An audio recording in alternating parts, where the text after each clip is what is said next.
Hey guys, welcome back to my channel. If this is your first time clicking on one of my videos, hello, my name is Ashton and I make faith videos here on YouTube. In today's video, we're picking right back up with our How to Study the Bible series, and today we're going to be looking at how to study the Bible using the scripture mapping method. So if you're interested in seeing that, then just keep on watching.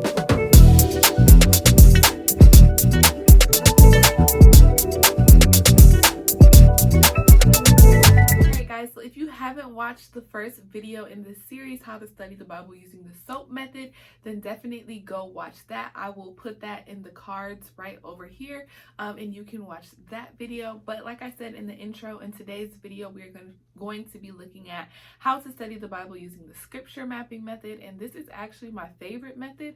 I feel like it allows me to get the most understanding of what the scripture is saying. However, this method does take quite a bit longer than, say, the SOAP method. So this method would probably be best for those of us that have a little bit more time to give to our quiet times. So yeah, with all that being said, let's get right into the video. Alright guys, so if you watched my last video where we did the SOAP method, then you know we were in Psalms 27. And since I did that video, I have really just been slow walking Psalms. And so I wanted to use a verse from there for this video as well. So I decided to go ahead and go with Psalms 27:3. So the first thing that I did was highlight it in my Bible. And then the next thing that I did was write it down in the modern English version. Then I wrote it down in the New Living Translation. And then I wrote it down in the Message version.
So after I wrote it down in those 3 different versions, you of course can use whatever versions you like. I went on to highlight the words that stood out to me, and so that was words like encamp and surround, army, fear and afraid, and then also confident. So those were the words that stood out to me, and I highlighted them all in different colors. And then after I highlight it, you can start drawing out your map. So I put the scripture location in the middle, and then I put the words that I highlighted above around the scripture location. And then after I did that, I went back and highlighted them with the same colors that I used when I highlighted them in the verse.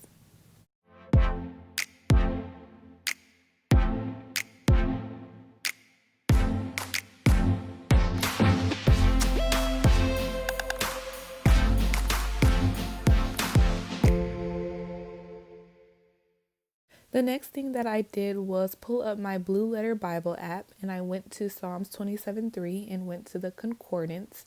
And I started with army, and I looked at the definition of the word. I looked at how it has been used in the Bible. And so the first thing that I wrote down was the Hebrew word. And so you can see that there. I'm not going to even try to pronounce it.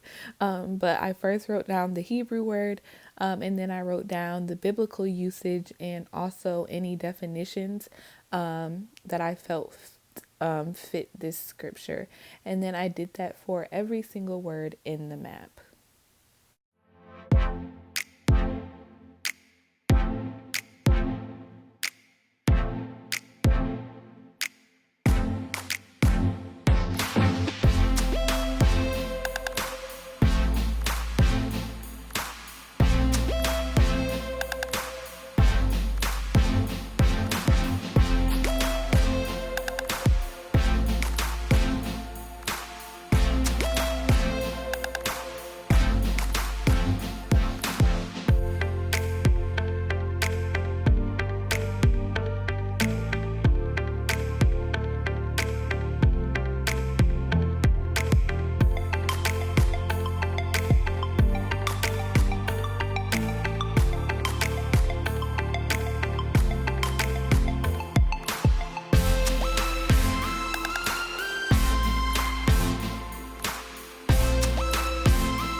So after I write down the definitions, I then write down the scripture in my own words using the definitions that I just found.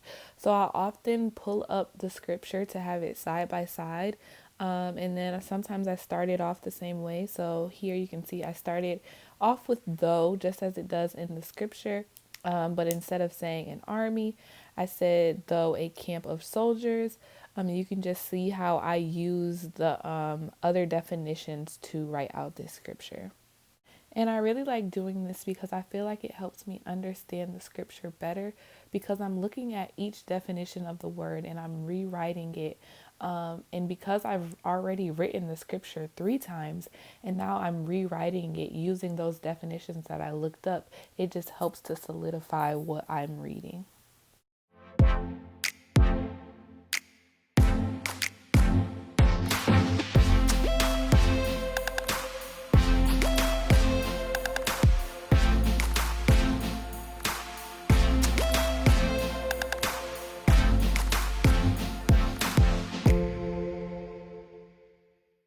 And while I was rewriting this scripture, the word abide and laying siege just really stood out to me as it relates to the army that's surrounding us, that can be surrounding us sometimes. And when I was looking up the definition of the word abide, it said to remain, to continue, to stay somewhere for a long while. And so I was just thinking, like, if my enemies, if this bad situation that I am, if it remains, if it surrounds me for a long while, can I still remain confident? Can I still trust in God, even if my situation lasts longer than I hope it will? And so when you're using this method, some more thoughts might come up. So go ahead and write those down. You don't have to stick to just how I do it in this video, but make sure that whatever you do, that you're really learning and applying the scripture.